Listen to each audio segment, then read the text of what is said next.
Hello everyone, I never would have dreamed that putting pure milk into a pot of boiling oil would instantly turn it into a delicious dish. There really are masters among ordinary people. Follow along with the video to see how I did it.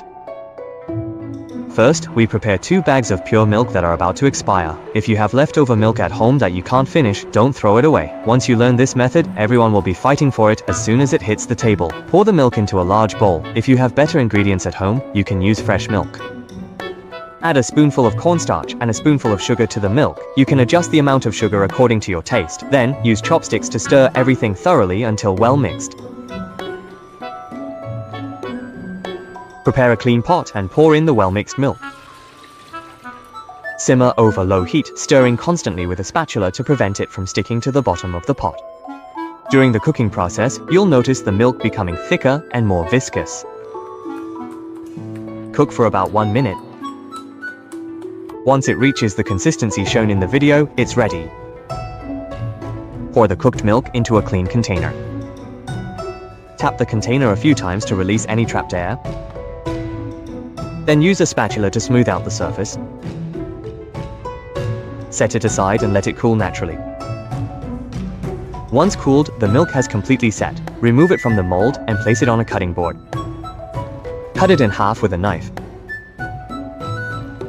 Then cut it into rectangular pieces. Prepare 2 fresh chicken eggs and crack them into a bowl. Use chopsticks to beat the eggs thoroughly.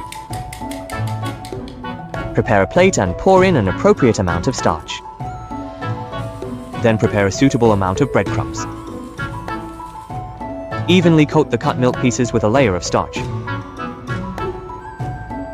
Then coat them evenly with a layer of beaten egg. Finally, coat them with a layer of breadcrumbs. It should look like this. Next, heat oil in a pan. Heat the oil until it's about 50% hot. When you put in chopsticks, small bubbles should quickly form. Then, add the milk pieces into the oil one by one. Fry the milk pieces over medium-low heat until they hold their shape. Then gently move them with a slotted spoon to ensure they heat evenly. Fry for about 1 minute in total until the surface of the milk pieces is golden and crispy. Once done, remove and drain the oil. Look at this beautiful golden color. It's especially attractive. Arrange them on a plate. And just like that, a delicious crispy milk is ready. The outside is crunchy, the inside is soft and chewy, sweet and bouncy, and packed with nutrition. Take a bite, and your mouth is filled with rich milky flavor. Both adults and children love it. If you enjoy my videos, remember to follow, like, comment, and share. Thank you for your support.